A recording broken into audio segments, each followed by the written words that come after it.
My name is Alice Shaw. I live at Birdwood in the Adelaide Hills. I'm 80 years of age last Friday. To tell you the truth, I wasn't too concerned when COVID was announced as having reached Australia and then having reached South Australia. I'm a great believer in fresh air, sunshine, exercise, plant-based diet. I am a cancer survivor. So really, I just went about living. I didn't get caught into the fear aspect, and so I still went out walking the dogs, gardening.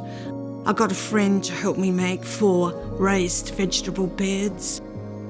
I decorated the front of my property with pom-poms and plants to brighten up the street and put teddy bears on the gate, inspired by a lady over at Mount Torrens who had about 30 teddy bears along her front fence.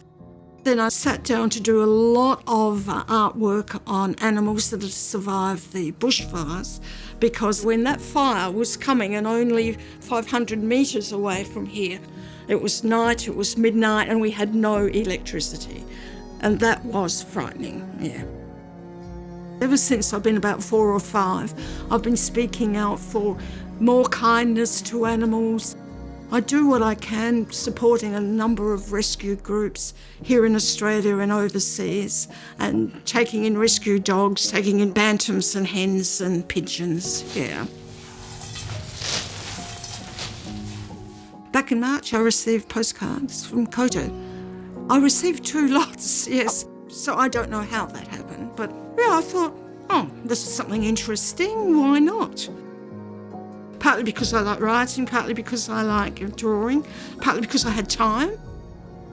I always do something to do with animals where possible, and so I did a sketch of Fig, and I think on the back I wrote the poem to ScoMo, our Prime Minister, thanking him for the $750 that he sent to us retirees, and telling him how I'd spent local, like he said, but he hadn't sent me enough money.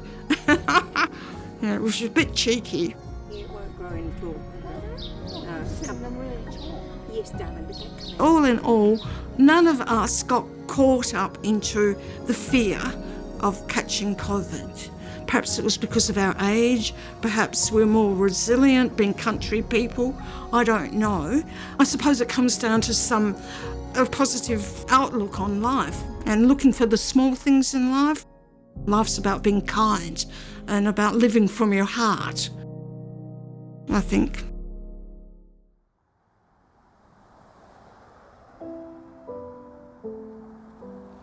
My name's Frank Brogan. I live at the Pines in North Plimpton.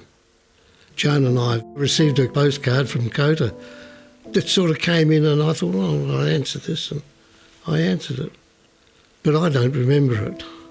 I don't remember a lot of things these days. In lockdown, we haven't been able to have use of our club rooms too much. No lunches, no dinners.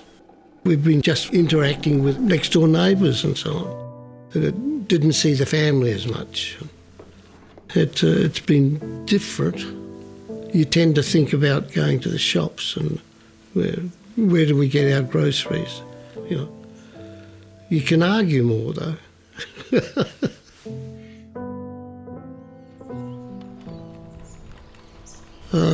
Yeah, it's been easy. You can be as private as you like and social as you like. We'd be sitting in the sun and people would come and join us. Yeah, I rather enjoyed that. Joan's busy with the garden. I like to see gardens, but I don't like working in. I spend time sort of trying to think through problems, social problems. I've got books that I've written mainly on social subjects.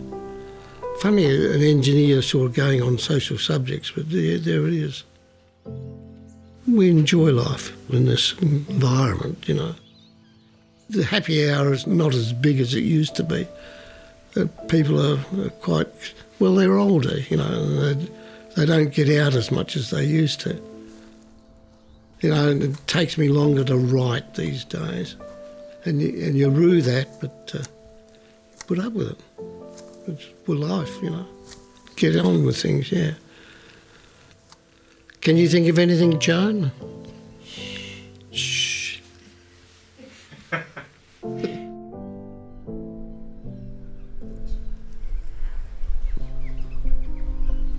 I'm Angela and I live in Lyndoch in the Barossa Valley, and we've been here for 22 years.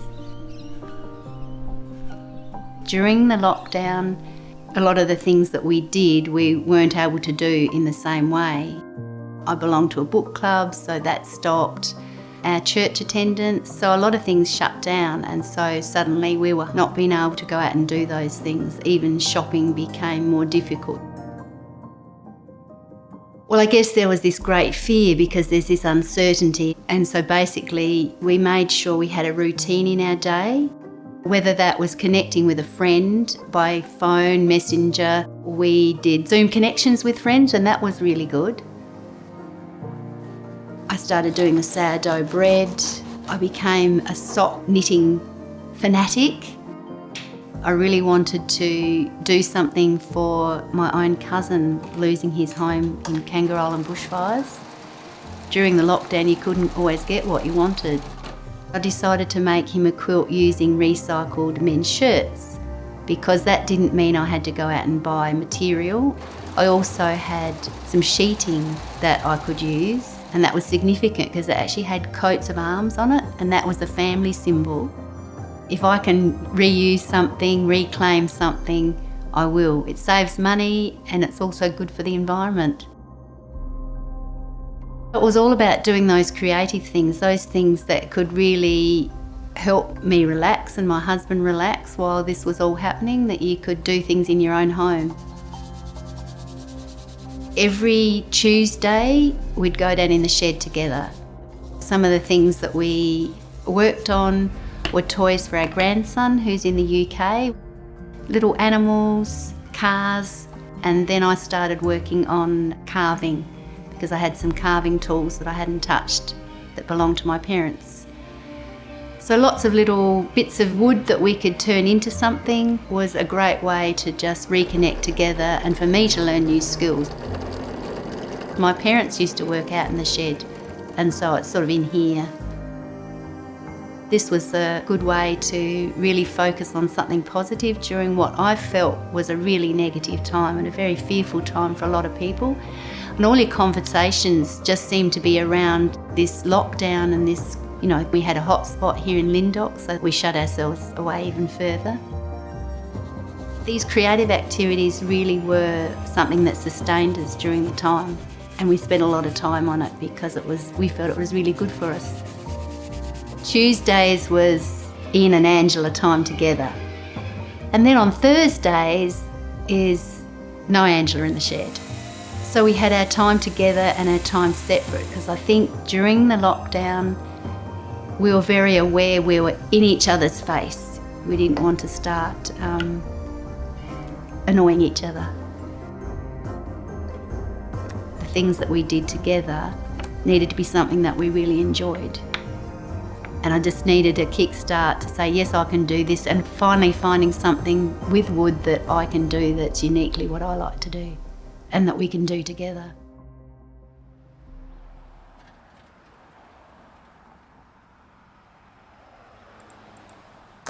My name is Milton and I live in Kernlight Gardens. Okay, first question please. All right, so we're going back to the postcard. The postcard, I can't remember.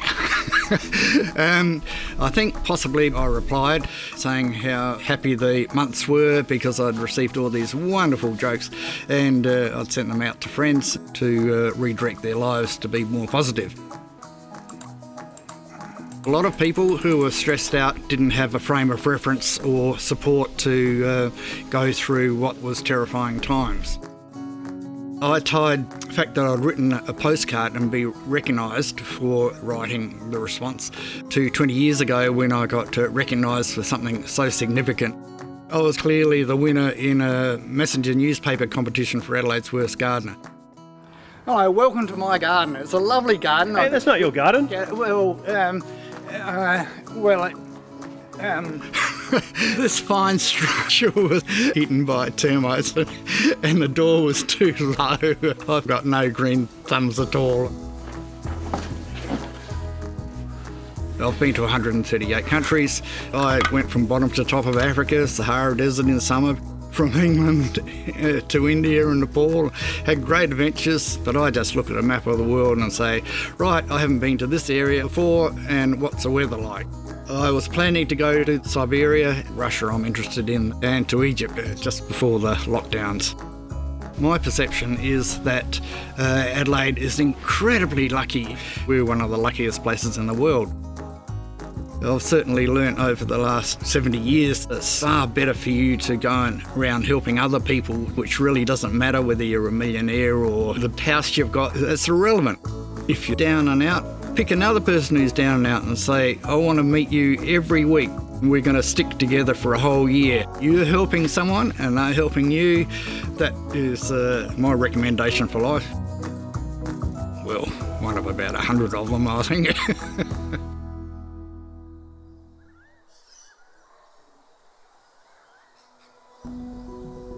I'm Jean Iris Brown and I live in Grange. We built the house ourselves, my husband and I. We love it here. We've been in the house 67 years. My sister and I and other children, because there were a lot of us, we came out in 1948, 3 years after the war.